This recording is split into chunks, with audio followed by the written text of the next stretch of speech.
Hello everyone, welcome to NITA CP channel. Today we will be solving Education Code Forces round 115 problem A computer game. Let's get into the problem. A level of rectangular grid of 2 rows and n columns. Monocop controls a character which starts from cell 1, 1, that is the intersection of first row and the first column. Monocop character can move from one cell to another in one step if the cells are adjacent by side and or corner. Formally, if it is possible that only if the mod value of x minus 1 should be less than equals to 1, that is 0 or 1, it can only be 0 or 1, or y1 minus y and y1 minus y2 should also be 0 or 1. Obviously, it is prohibited to go outside the grid. There are some traps in the cells. If Monocop character finds himself in such a cell, he dies and the game ends. Okay, so to complete the level, Monocop character should reach the cell 2, 1, that is the intersection of row 2 and column n. And what is n? It is the number of columns. So let's get into the input. We have t, that is the number of test cases, and then it is going to be followed by n, the number of columns, and for each n there is going to be 2 lines. Okay, so why 2 lines? Because we have 2 rows and the length of these 2 lines is determined by the n, that is the number of column, right? And we have to determine if it is possible to complete the level or not. If yes, then we're going to print yes, else no. So let's get into one example. So I have taken n equals to 6. Okay, so and I've taken 2 strings. Okay, that is 0 1 1 0 1 0 and the next is 0 0 1 1 0. I have put them in a grid. Okay, so I have also marked the number of cells, okay, the number of rows and the number of columns. We have 6 columns because n is equals to 6, and as it is already mentioned that there is going to be only 2 rows. So what is our aim? Our aim is to go that Monocop is at the cell 1, 1 and he needs to reach the cell 2, 6. Okay, now there are 2 conditions that needs to be followed. First condition is that you can move only to a cell which has its value, that is has the value of the cells, that is x1 minus x2 should be less than equals to 1, and same goes for the y, which means if you look closely that from one column you can move to another column sidewise or diagonally, but it has to be its very next column and not to any other random column. That is, you can move from column number 1 to column number 2 only at a time and not directly from 1 to 3.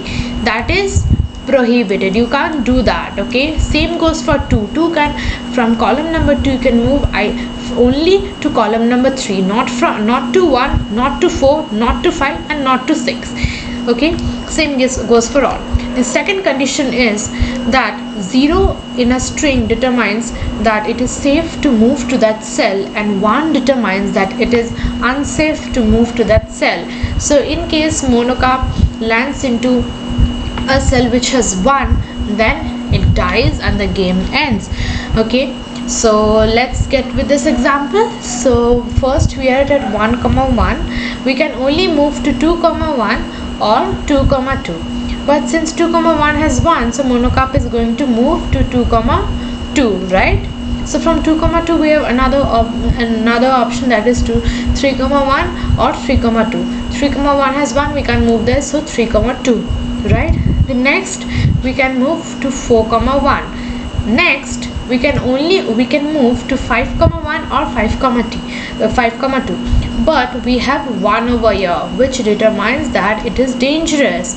So Monocop can't move to any of these cells. So if it is going to move in one of these cells, it is going to die and the game ends here. It is not going to move to its destination, that is 2, 6. So here it is a big no that Monocop can't complete his journey, can't complete his level. So next go for another example that Code Forces has already provided, that is 4. the two string is 0 0 1 1 and the next string is 1 1 0 0. I have drawn them in a grid. Let's apply the same logic from 1 comma 1 to 2 comma 1 to 3 comma 2 to 4 comma 2, and that's how monocarp reaches its level, and it's a when, okay, it reaches its level. Now let's get into the code. First I have taken t, that is the number of test cases, and then I have taken n, that is the number of columns, and c is the counter variable. Okay, I take the input of c, that is number of column, and then I take two strings, that is a and b.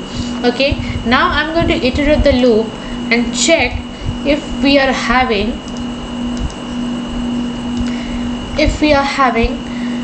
a column which has both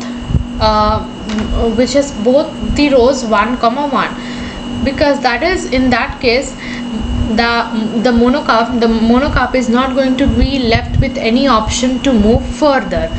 I repeat, if in any of the column before reaching to the destination we have both the rows having 1 comma 1 and 1, then monocarp won't be having any option to move further.